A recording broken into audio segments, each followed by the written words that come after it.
You're listening to the Faith Breathed Hope podcast, episode number 51. Today I speak with certified medical technologist, athletic trainer, and health mentor, helping women improve their mental and physical health for over 20 years, Jane Wenning, on self-care importance in the grieving process.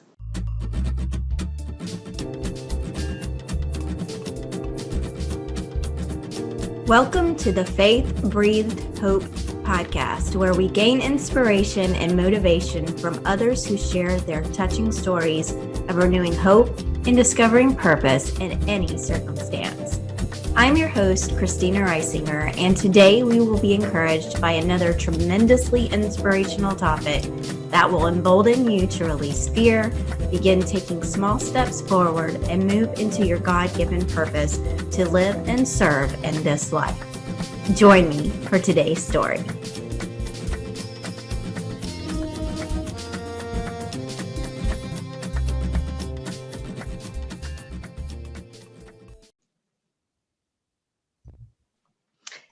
Hello, Jane. Welcome to Faith Breathes Hope. How are you today? I am well, thank you. How are you, Christina? I am good, thank you. So the first thing I like to have you do is to share with our audience something interesting about yourself. Something interesting about myself. I am an amateur bodybuilder. Cool. I also am a CrossFit athlete and a triathlete. So I kind of dabble in a lot of the different sports realms. Mm-hmm.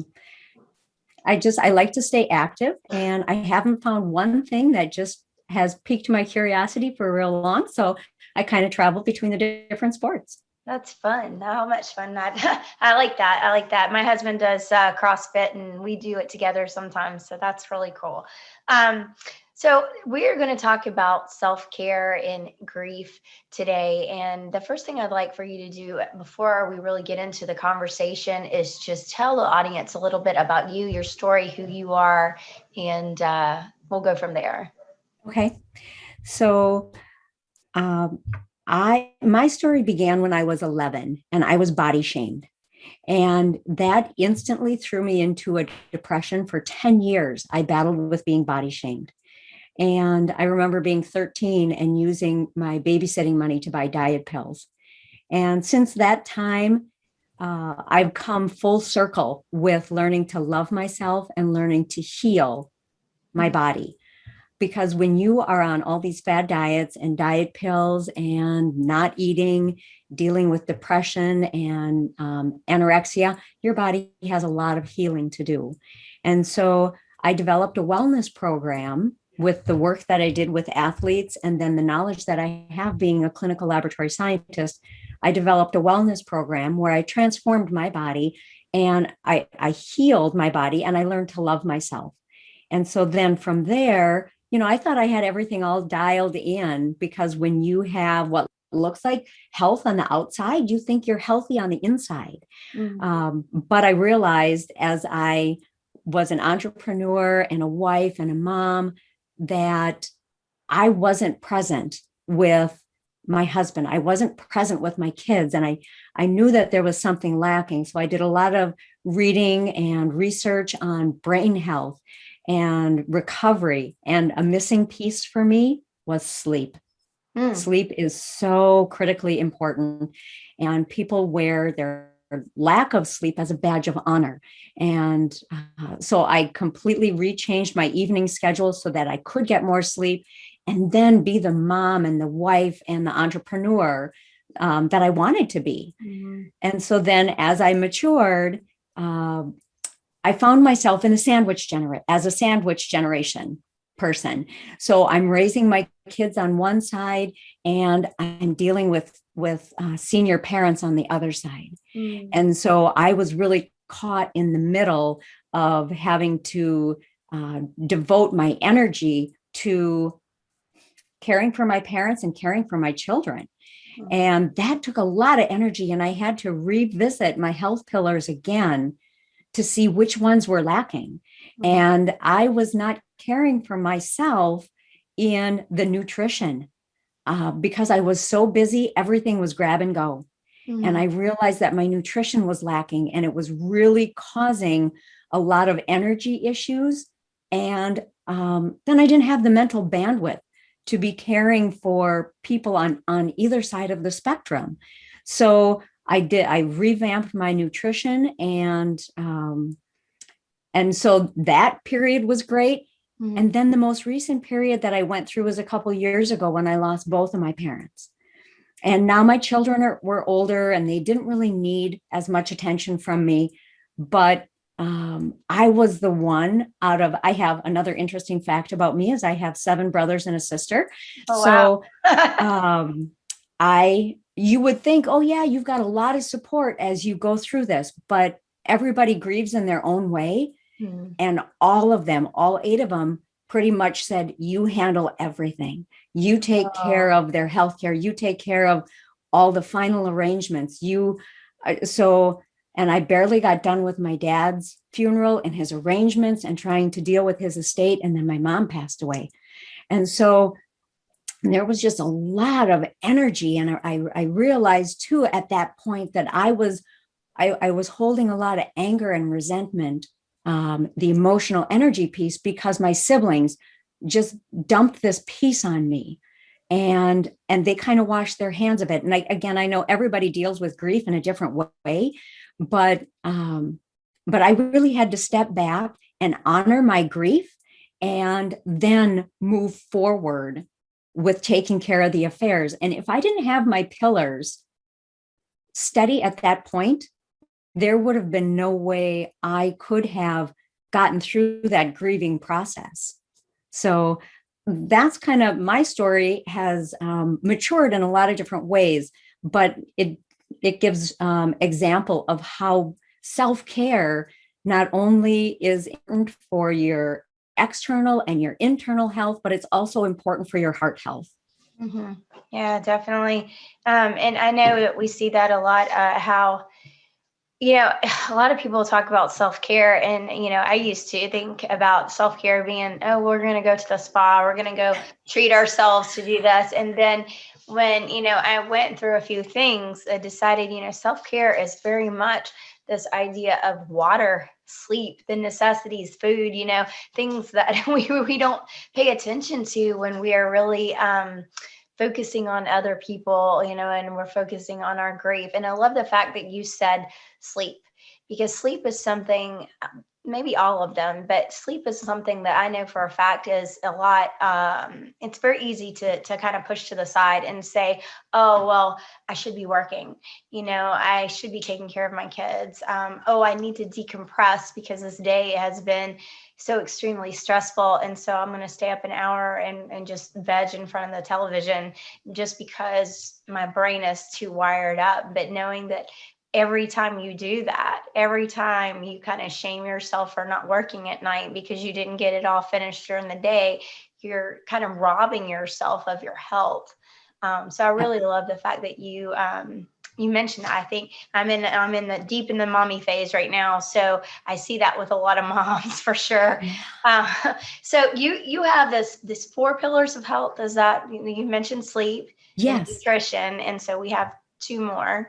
yes. So my 4 pillars are recovery, and sleep is a big piece of it, but there's also recovery that I like to ask people to do during the day, like during their work day, as they're switching from work mode to mommy mode. There's like a 5-minute recovery time that you can take that helps you transition from being your own boss to being somebody else being boss over you, because truly that's what our kids are, right? So recovery, emotional energy, nutrition, and movement, they're all so integral. And I do like how you said that self-care should not be a luxury. It shouldn't be thought of as going to the spa. It should be all these little day-to-day things that we can do to make ourselves healthier moment by moment. Yeah, I'm super interested in this 5 minute recovery piece because, as a mom and just anybody who is so busy during the day, with interruptions constantly, how does 5 minutes really do a lot to flip the switch, I guess, so to speak? How does that work? Wow, you would be so amazed. Something as simple, a lot of times, just a 5 minute breathing technique, and you just practice it over and over for the 5 minutes. It's not meditation. People are scared by the word meditate. It's not a meditation, but what it does when you practice a breathing technique is it calms down your autonomic nervous system. It calms down that fright and flight piece of your nervous system, the sympathetic, that is kind of on go, and crazy when you are trying to meet deadlines and trying to accomplish tasks and trying to get work things done.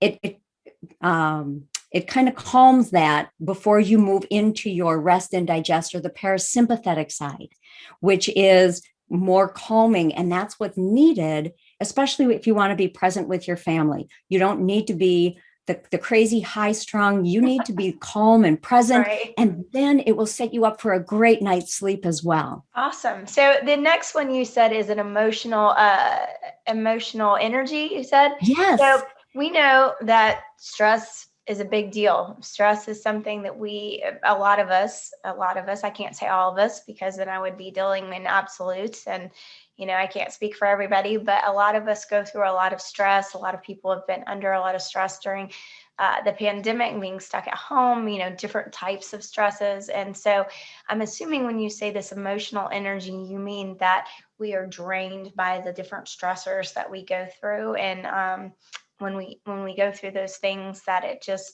kind of makes us fatigued. And even if we're not physically fatigued, is that where you're going with this? Or would you like to please elaborate on that as well? Sure. So emotional energy, there are a lot of things that encompass emotional energy, but of course it's how our feelings are and how we deal with our feelings. But it can also be the people that we have in our life, because a lot of times we have people in our life that are toxic, and we don't have the awareness to step away from them. So we absorb their toxicity, and that can take a tremendous toll on our emotional energy. I like to say that not everybody that's in your inner circle is in your corner.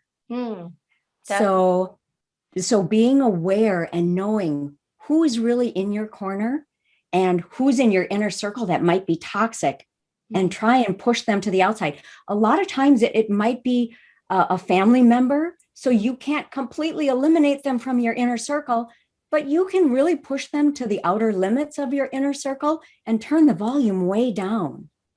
So that's another component of emotional energy. But emotional energy is also the social aspect of your life. Everybody needs to be loved.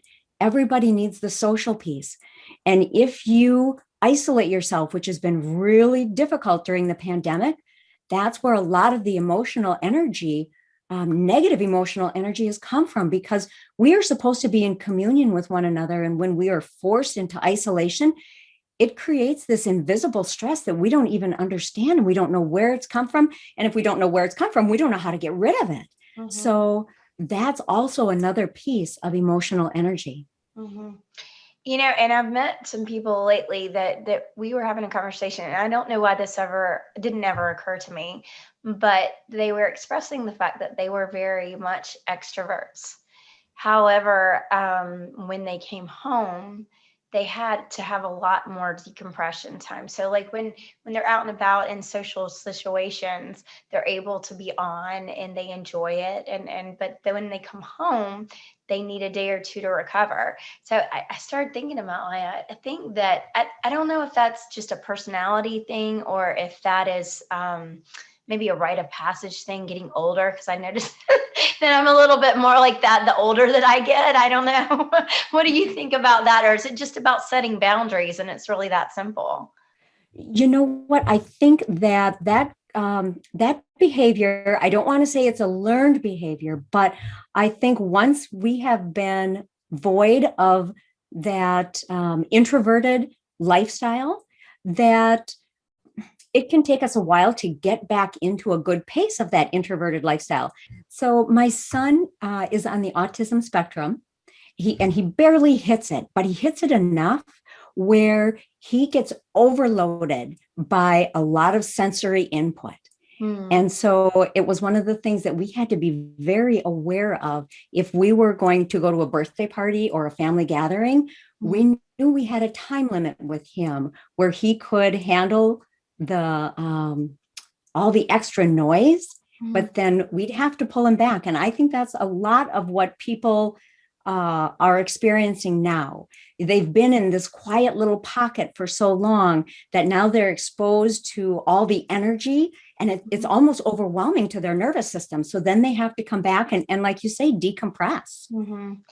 I love that you bring that point up, because that's another thing I didn't think about, the fact that we are used to being kind of all together in our own homes, and then when we get out into society, then it's kind of a shock to our system again, because that's another thing, like I said, I didn't think about, but I definitely am seeing that, this whole idea, especially for people who are already kind of introverts, and so they've gotten unused to being out and about in society, and then they almost have to reintroduce themselves and become comfortable all over again. That is a very, very interesting point that you make. So socialization is a learned skill. And because we were confined for so long, a lot of people have lost that skill. So now we have to transition back into the socialization. And one of the other things that I'm finding is that because people will socialize on social media where they are anonymous, they are now bringing some of those anonymous habits that they can get away with over the internet. They are bringing those out into light. And so that's an interesting concept to kind of sit back and watch, that, things that people would say on the internet, they are now saying in public, and they're not even aware that they're doing it. Yeah. So. Yeah. And I assume too, like, those of us who are online and we do business online, and, everybody's doing Zoom, and there's a huge difference between having an acquaintance or a friend that is across the country or in a different country who you speak to on Zoom, and you socialize with that way, than actually gathering together in person. And I was just having a conversation with somebody about this the other day too. I found it very interesting that you feel like you can do this over technology, and it works, but there is that element that is missing, in personal socialization, where you're actually able to touch and see and feel and use your senses more, that you're not absolutely doing. Absolutely. Because do you find, Christina, that when you're with somebody, there's an energy that they give off that you can absorb? You can't do that over the internet. Oh yeah. So I was, talking to my kids the other day, and I said, I miss having friends where we can go out and do things. And they're like, but mommy, you have friends all over the world. I said, well, yeah, but we're not able to get together. It's different. It's almost, to me, it's like the difference between, doing all of your reading online and your typing and all that versus pen and paper or reading a real book, that you can feel and you can touch and you can highlight and you can reread. And yeah, I'm very old school that way. Yeah. Oh, I am as well. So let's move to the third one, which you said was nutrition. So many people neglect their nutrition, whether it would be due to finances, which is definitely an issue as of the last couple of years, with a lot of people losing businesses and not being in work and things like that. But even before that, as well, being that you get busy and you want to take care of everybody else, and I've even caught myself telling my husband I forgot to eat, and he's like, what did you eat? I don't know, I forgot. How do you forget to eat? It's just like, I'm a mom, I'm taking care of X, Y, and Z all day long, and it's just very easy to neglect yourself in this area. So can you give some pointers, or I don't know if you want to call it advice, or just talk a little bit about that nutrition piece, because, the more and more we read, it is so important to our bodies and how we have that energy to sustain, what we're doing throughout the day. So can you talk to that piece too? Sure, sure. So when I talk to people about nutrition, I talk to them about whole food or real food. And to me, real food is something that has grown from the ground, or at one point it's had a face. So when, and I know that people for convenience will need to pick up packaged food items or boxed food items, and that is okay. But if you can supplement that, even one meal a day or a couple meals a week with some real food, you will be doing your body so much more to advance your health. Because the things that are in the packaged food don't necessarily break down as energy or good energy for your body. That's the part that gets really hard. A lot of times people just think of it, well, I just need the calories. And there is a difference between Snickers calories and vegetable calories, and which one is going to give you the better nutrition. The Snickers might raise your blood sugar and give you some instant energy, but the vegetables will give you the long sustained energy that also supply you with all the micronutrients that your body needs. And sometimes when we're craving things, it's because we are missing all those micronutrients that are found in real food rather than packaged food that has been supplemented maybe with some nutrients. Nutrients, they can either be made naturally or they can be made in the laboratory. And the ones that are made naturally, your body just knows what to do with those. The ones that are made in the laboratory, they don't really react in your body the same way. So I know because of cost, because of availability, it's not always easy to get real food into your diet, but start by maybe even just one meal a week and then progress slowly from there so that you're not overwhelmed. Right. And so shopping around the perimeter of the grocery store, kind of an idea. If you don't have a garden, I'm guessing, but right. It's so easy to just pick up the carbohydrates or that. No, I don't know. I don't like Snickers, but I assume that the Snickers or the candy bar or whatever, because that sugar, like you said, gives you that spike of energy that you haven't had during the day, and you feel better for a short time, but then you crash. So, right. For the people who or say, well, meat prices are out, sky high, and vegetables are always expensive, fruit are expensive. We don't want to do canned goods because of this or that. And where would you said one meal a day? Would you say, would they concentrate in one area? Would you suggest that they look at, like, I've heard of the blood type diet. I know a lot of these things are gimmicks. And so people don't really know where to go sometimes, they don't know what to trust. Right. And that's the other reason why a lot of times people don't make changes, is because there are so many conflicting stories out there. There are so many conflicting ideas, so many different paths that you can choose. Do you do carnivore? Do you do keto? Do you do vegan? I would say any and all of the above, except for the standard American diet, which is high in processed foods. And then, yes, when it is difficult to find the fruits or the vegetables, rather than canned, go for frozen. They're less expensive. You don't have to worry about them going bad in your refrigerator because, and here's the other thing too, Christina, if eating fruits and vegetables isn't part of your normal habit, and you go to the grocery store and you're so excited and you buy a bunch of things, then you get it home and you don't know what to do with it. So you're like, okay, I'll deal with it tomorrow.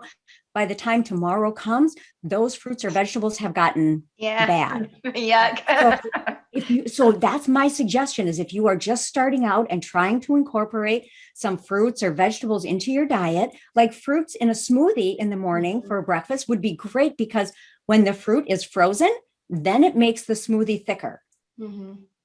So incorporating some fruit in the morning and then some vegetable at night. But this way you can incorporate it slowly, and you don't have to worry about spending a lot of money on produce that might go to waste.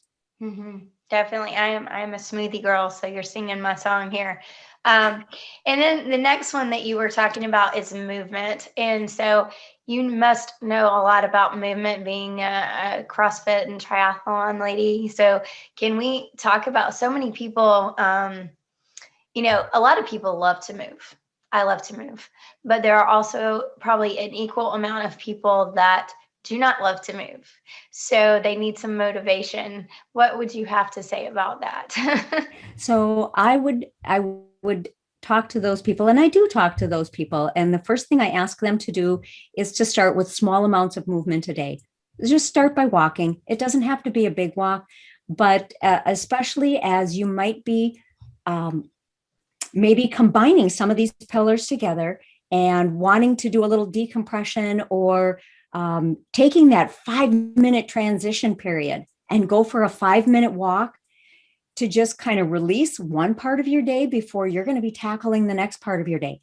Just putting movement in 5-minute increments is a great place to start, and start by walking. And then once that becomes a habit, then you can start incorporating more movement into your day. I have a video on my website that is a 4-minute full body weight cardio workout. And there's 8 different moves that people can do for 30 seconds each. And I take them through the modifications as well. But so if you have 5 minutes in your day, do that. It increases your heart rate. It gets the happy hormones flowing. It just changes your mood. You don't need an hour to work out. And I think that's another misnomer that people have heard, is that they need to work out for 45 minutes a day or an hour a day. Honestly, as a mom, who's got that kind of time? Yeah. I mean, you are lucky if you can use the bathroom by yourself. Yes. So if you can take 5 minutes and do a heart pumping body weight cardio, and then if you have 10, you recover for 2 minutes and you do it again.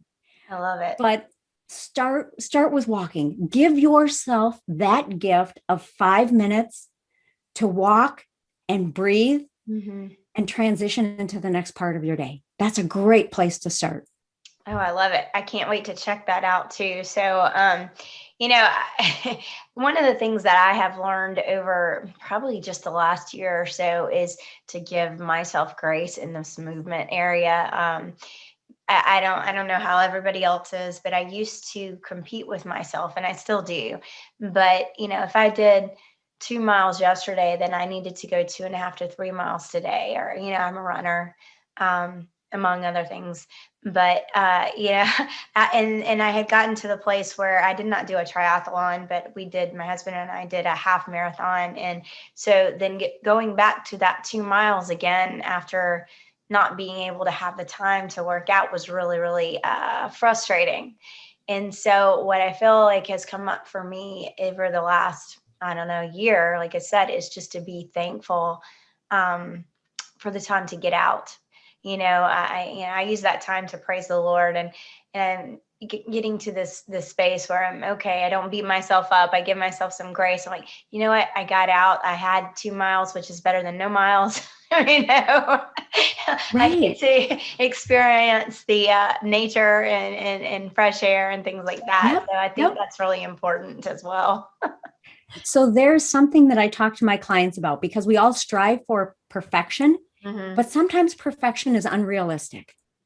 And then we set ourselves up to just, if I can't be perfect at it, I'm not going to do it at all. So how I talk to my clients is I have the 3 C's. The first one is consistency. And consistency to me is not 100% all the time. Consistency might be 80-20. Consistency might be you work out 3 out of 7 days a week. But if you can move your body those 3 days and be consistent with it, then you're going to make progress. So consistency is number 1.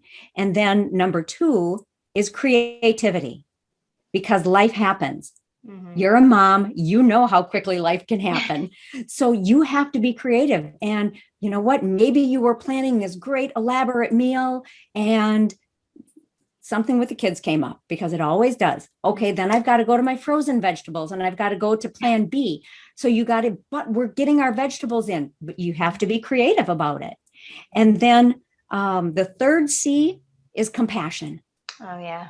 Because when you can't be as consistent as you want, when you can't be as creative and accomplish your plan for that day, then you have to be compassionate with yourself. You have to give yourself grace and say, you know what? I made my best effort today. So I'm still growing and progressing and getting stronger, if not always physically, mentally, because that's huge. To give yourself grace is a mental challenge. And when you can do it, you are making terrific strides. Mm-hmm.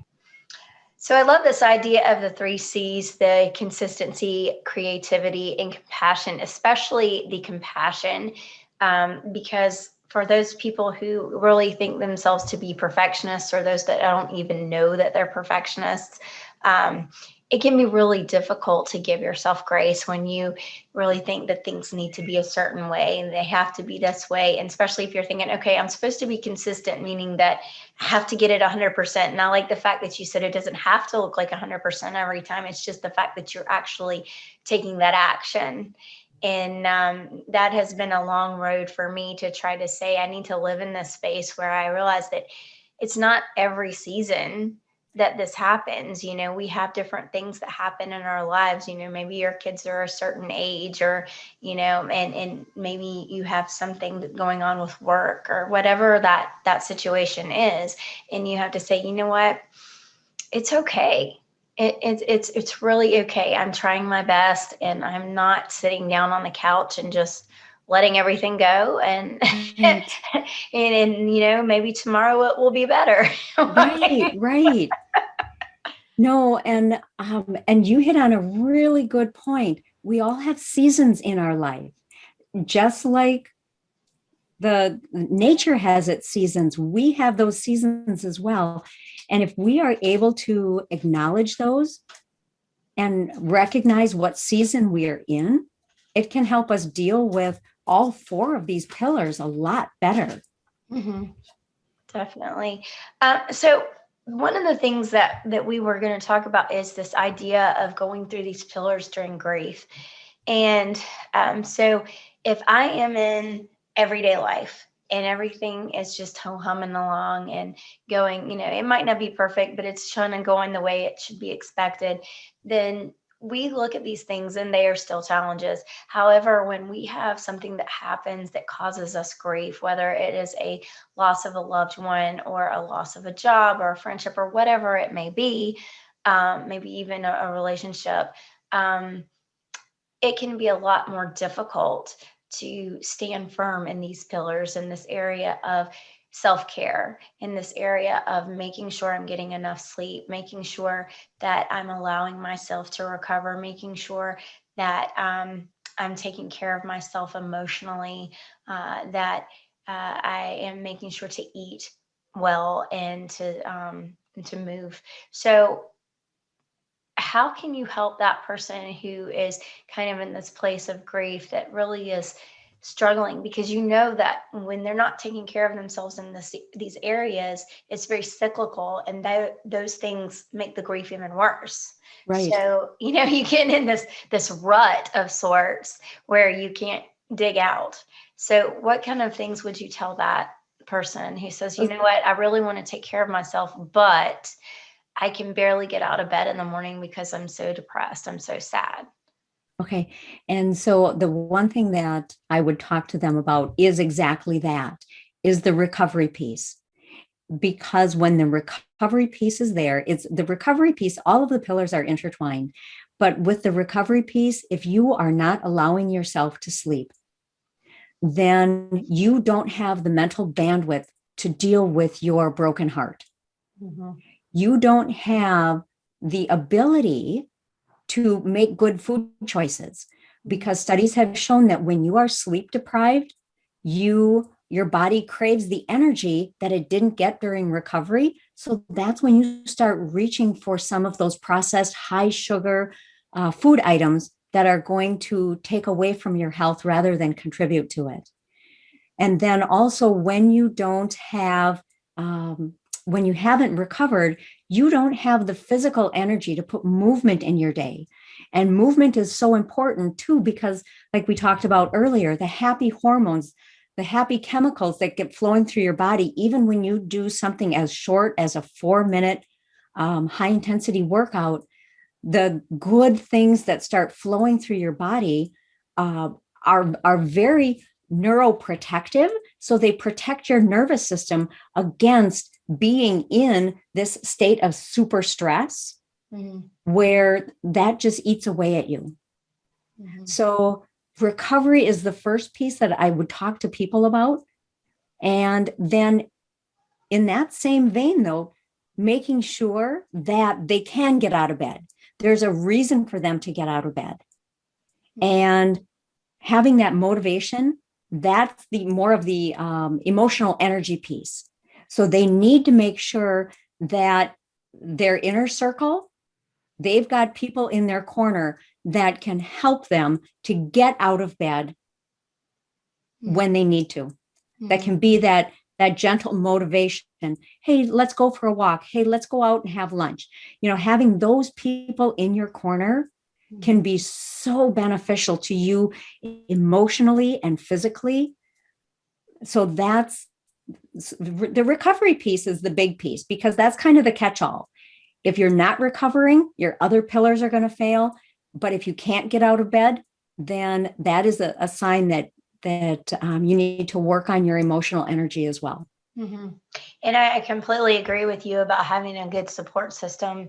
It's really important to know that you have people there that are going to stand beside you and allow you to cry or talk or whatever it is that you need to do. How do you feel about acting opposite? So say I'm not able to sleep because I'm not eating properly, or I'm not sleeping, so I don't choose the right kind of nutrition. I'm not sleeping, or I'm not eating properly, so therefore I don't feel like moving. So I would say sometimes I have to act opposite. I don't feel like going on a run. There's a part of me that wants to, but then I have to just make myself do the first thing, which is take the step outside the door. Right. So, you know what that comes down to, Christine, is awareness. You need to be aware. And awareness it can be curative in itself, because if you are aware that you're in this certain kind of a funk, then you can reach out to your support group, or internally you can look at it and say, okay, I'm not making the best food choices, and that's contributing to this. But having that awareness, for some of my clients, they get so exhausted. They're dealing with this emotional baggage, and they're just making it through the day. And by the end of the day, they sit on the couch and they just want a snack. And there are a number of things that contribute to bad health, but that also contributes to poor recovery, because you can't eat until the time you go to bed and expect your nervous system to not be processing that food. You can't sleep and process food at the same time. You can't get into deep sleep, which is where you get the regenerative sleep to your muscles and your brain detoxifies. And you can't get that sleep if your body is digesting food. So sometimes it's not always the awareness of I'm eating poorly. Sometimes it's the awareness of, wow, I'm eating too late at night. And that might be hindering my recovery, so that I don't have the emotional bandwidth to deal with all this grief. Right, definitely. And we know that when we're going through the grief, it really, when you're not paying attention to all of these things that really are taking care of yourself, it can affect your health greatly. And, before you know it, you could be in the doctor's office not knowing what's going on. And it may not be the grief. Maybe the doctor thinks it's the grief. It may not really be the grief. It's just like a secondary effect of not taking care of yourself because of the grief. Right. And you know what? And here's the other thing. you might be overwhelmed with the grief. So you don't feel like you have the time to make these choices, the good choices in your life. Mm. But so it's important to know that incorporating healthy changes shouldn't take a lot of time. I do have on my website, I have a handout that people can get, and it talks about ways to get better sleep that don't incorporate any extra time. I mean, of course, you need your time for sleeping, but little things that can help you get better sleep. And then I talk about breathing techniques that can help to calm you down and balance that emotional energy. Mm-hmm. Then I also have a list of healthy oils, because if you can't, or if you don't have access to fruits and vegetables, at the very least, understanding what oils are healthy for your body and what oils you should avoid. And that doesn't take any more or less time in your day. We have to eat oils anyway, so why not eat the healthy oils? And then with the movement piece, again, I've got that video for 4 minutes. If you can carve 4 minutes out for yourself, you would be giving yourself such a great gift. But the bottom line is knowing that your plate is already full. Mm-hmm. And if you don't have to expend a lot of time, but you can capture health, mm-hmm. then that would be such a benefit to your grieving process. I think a lot of people probably do that, don't take care of themselves for that reason, just because they think, oh, it's going to take so much time. And I love the fact that you say, hey, you know what? It doesn't have to take that much time. It's just little changes here and there that, end up being, you didn't really say it, but they become habits, right? Yes. So that, or they become lifestyle changes, I guess, mm-hmm. is probably a better word for it. And then you can, before you know it, you realize it, then things are getting better because you're making these small changes. I don't know that I would even suggest that somebody made a huge change, no. Because it's not really sustainable. Right. You might be able to, it's almost like going on a diet. You're on a diet for like a month or something, and then all of a sudden it just gets to be too much. It becomes that stressor again that you have to figure out, and then you're right back where you were, or even worse. It becomes a worse stressor because you put this stressor on yourself that you have to be perfect in your diet. And then there's the stress of, what if I can't? And then the stress of, oh my gosh, I failed, and now I'm going to gain all this weight back. Yeah. If you just make little bitty changes to your nutrition, starting with healthy oils and a certain number of ounces of water a day, mm-hmm. that is a great place to start. That's one of the common questions I get. How much water should I drink a day? You need to drink enough water so that when you go to the bathroom, your urine is clear. Mm-hmm. And that's how you know. I hesitate when I hear people say 8 to 10 glasses of water. Okay, I'm only 5 feet tall and my husband is 6'4". So should I be drinking the same amount of water as my husband, or should he be drinking more? Or, so we're all different, and our activity levels are all different. So the best thing I can tell you is to drink until your urine runs clear. I like that. That's one of the first things I ask my clients too, is how much water are you drinking? Are you drinking enough water? Are you getting enough sleep? And that's the first conversation. If I speak to my mom or something, I don't feel good. How much water have you had to drink? Right. Because, hydration has the ability to make you feel terrible, or dehydration, being dehydrated, yes. And it helps the ability to help you feel much better. So it's amazing.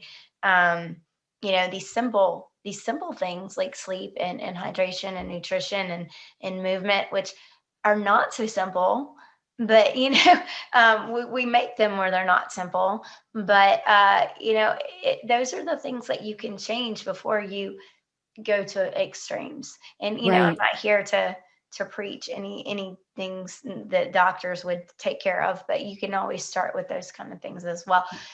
Jane, do you have any encouragement for somebody out there who is just really struggling? I mean, I know we've talked about, hey, you can start with recovery and you can take small steps, and change little things. We talked about the sleep and the movement and the nutrition and the emotional energy. But do you have any other additional encouragement for audience members out there? I do. This is one of my favorite things. It's called the 777. My daughter actually taught me this. So there was a woman who went through some horrible things in her life. And the doctors wanted to put her on antidepressants and anti-anxiety medication, and she really didn't want to go on them. So she said, okay, just give me one month. And so for 1 month, every day, when she'd get up in the morning, she would look herself in the eye in her bathroom mirror, and out loud, she would tell herself 7 things she forgives herself for doing, 7 things she likes about herself, and 7 things she's grateful for. And she did that for a month. And then when she went back to that doctor and he gave her the same, they give you some written test to take to determine your anxiety and your depression, she was so much happier. And he said, what medication are you taking? And she said, I'm not taking any medication. But when you give yourself permission to let go of things, when you forgive yourself for things, and then when you can honestly look yourself in the eye and out loud say, this is what I like about you, and then find gratitude every day, it will completely change your outlook. Oh, I love that. That is awesome. That is awesome. And I think that's something too that we can teach our children, grandchildren, whatever you have, from the beginning, not wait till they become adults and they have to deal with things, but know that from the beginning that they are forgiven. They're forgiven by other people, but they can forgive themselves. They're forgiven by the Lord. That they need to learn to love themselves. Yes. As they love other people as well too, but they also need to accept and love themselves. And that gratitude is just the element that is going to help uplift them and carry them forward as well. So yes. I love that. Jane, can you tell everybody where they can find you? I know that you have all these amazing things on your website, and we'd like to find them. Yes, I do. Okay. So my website is the number 4 -pillars, PILLARS health.com. Okay. And that's the best way for people to reach out. They can email me there. I am on social media. I've got an Instagram account that I'm not super active on. If I were a 4th grader, I that would be different. I do have a Facebook, and I also have a LinkedIn account. I'm becoming more active on my social media, but the best way to get me is on my website, and then just email me from there. Oh, wonderful. Well, thank you so much for being on Faith Breathed Hope. I've really enjoyed our conversation. I could talk about these kind of things all day long. And I really just hope that you guys that are listening go visit Jane's website and follow up with her on all these things that she has talked about on the podcast. Continue to be blessed and bless others, and we'll see you next time.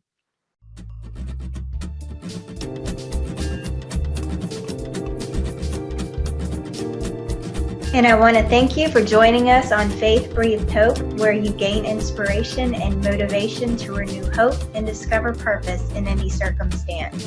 Please like and share this podcast and give us a review on iTunes. Be blessed.